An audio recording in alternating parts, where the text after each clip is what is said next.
एक चोर चला श्री कृष्ण को लूटने। गोवर्धन डाकू की कहानी। एक गोवर्धन डाकू नाम का चोर था। एक दिन राजकर्मचारी उसे पकड़ने के लिए उसका पीछा कर रहे थे। वह उनसे बचने के लिए एक भागवत कथा के पंडाल में घुस गया। राजकर्मचारी वहां तक पहुँचे, लेकिन उन्होंने सोचा कि एक चोर सत्संग में नहीं आएगा और यह सोचकर वे वहां से चले गए। पंडाल में वह चोर कुछ घंटों तक कथा सुनता रहा। कथा में श्री कृष्ण के बाल रूप का वर्णन हो रहा था। कथावाचक ने कहा, ठाकुर जी अभी 7-8 वर्ष के बालक हैं। बालक श्याम सुंदर रोज सोने की छड़ी और सोने का मुकुट धारण करके गाय चराने जाते हैं। चोर तो था ही और सोने की बात सुनकर उसके कान खड़े हो गए। उसने सोचा कि एक बालक जो अकेले वन में गाय चरा रहा हो, उसे लूटना तो बहुत आसान होगा। कथा समाप्त होने के बाद वह डाकू कथा प्रवक्ता के पास गया और पूछा, जिस बालक की आपने कथा सुनाई वह कहाँ मिलेगा? कथा प्रवक्ता समझ गए कि इस व्यक्ति पर ठाकुर जी की कृपा होने वाली है। उन्होंने उससे कहा, बेटा वह तो बहुत दूर वृंदावन मथुरा में रहता है। उसके पिता का नाम नंद बाबा है। चोर ने कहा, ऐसे नहीं, पूरा बताओ। मैंने अच्छों को लूटा है, ये तो फिर भी एक बालक है। इस पर प्रवक्ता ने जवाब दिया, अरे वह चोरों का भी सरदार है, तुम उसे इतनी आसानी से नहीं लूट पाओगे। डाकू बेहद अभिमानी था और उसने प्रवक्ता की बात सुनकर कहा, मैं कसम खाता हूँ जब तक उस बालक को लूट नहीं लेता मैं पानी नहीं पीऊँगा। प्रवक्ता ने मन ही मन सोचा कि अब इस डाकू का उद्धार निश्चित है, क्योंकि हमारे प्रभु इतने दयालु और उदार हैं कि यदि कोई उन्हें लूटने के इरादे से भी उनके पास जाए तो वे स्वयं को लुटवाने के लिए तैयार हो जाते हैं। चोर ने श्री कृष्ण का पता पूछा और उन्हें ढूंढने के लिए निकल पड़ा। प्रवक्ता ने उसे वापस बुलाया और कहा, सुनो, वह बहुत निडर है। यदि वह तुम्हारे बल से न डरी तो तुम अपने साथ थोड़ा माखन और मिश्री ले जाओ, यही उसके लूटने का कारण बन सकता है। तुम्हारे भयावह स्वरूप और बल से तो वह लूटने वाला नहीं है। डाकू ने कुछ माखन और मिश्री ले ली और यह निश्चय किया कि वह श्री कृष्ण को लूट कर ही रहेगा।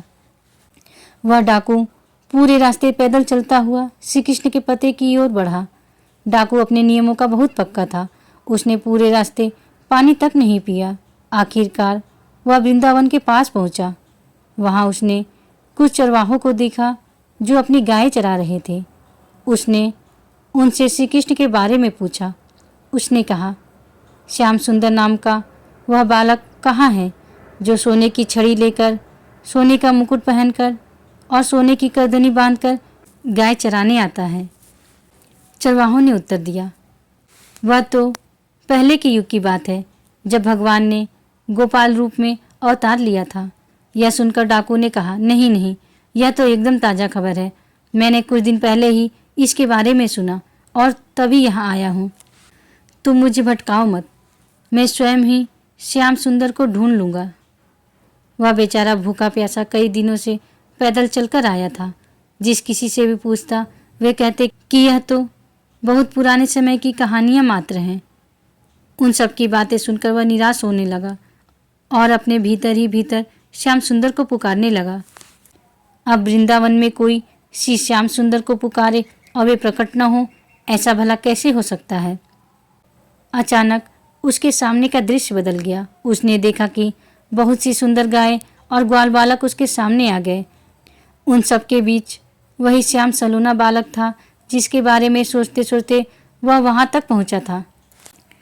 प्रभु ने वे सभी आभूषण धारण किए हुए थे जिनका उसने कथा में वर्णन सुना था।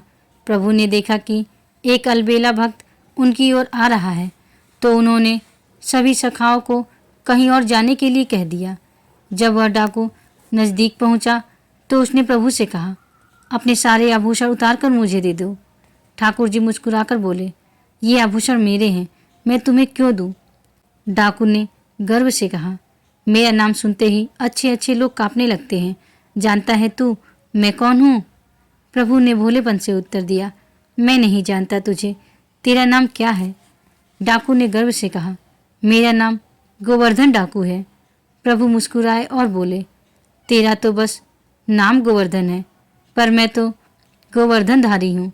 यह सुनकर डाकू को उस कथावाचक की बात याद आ गई कि यह बालक डरने वाला नहीं है। डाकू ने बहुत प्रयास किया, लेकिन प्रभु पर कोई प्रभाव नहीं पड़ा। अंततः उसने हार मानकर कहा, सुनो, मैं तुम्हारे लिए माखन मिश्री लाया हूँ। यह सुनकर ठाकुर जी प्रसन्न हो गए। उन्होंने सोचा, दुष्ट होने के बावजूद इसने भागवत कथा पर इतना विश्वास किया और मुझे ढूंढते हुए यहाँ तक आ गया। ठाकुर जी ने माखन चखा और मुस्कुराते हुए कहा, तू भी इतने दिन से भूखा है, ये बचा हुआ माखन खा ले। इसके बाद प्रभु ने कहा, यह सब आभूषण ले जा, मेरी मैया के पास बहुत आभूषण है, वे मुझे नए आभूषण पहना देंगी। जब उसने प्रभु का दिया हुआ प्रसाद खाया तो उसके सारे विकार नष्ट हो गए, उसके भीतर की दुष्टता समाप्त हो गई और वह प्रभु की कृपा से बदल गया। उसकी आंखों से आंसू बहने लगे, वह प्रभु के चरणों में गिरकर रोने लगा। ठाकुर जी ने फिर कहा, ले जा ये सारे आभूषण।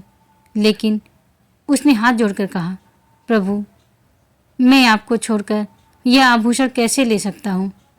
ठीक उसी क्षण उसकी मृत्यु हो गई और वह प्रभु का नित्य सखा बनकर उनकी सेवा में पहुँच गया।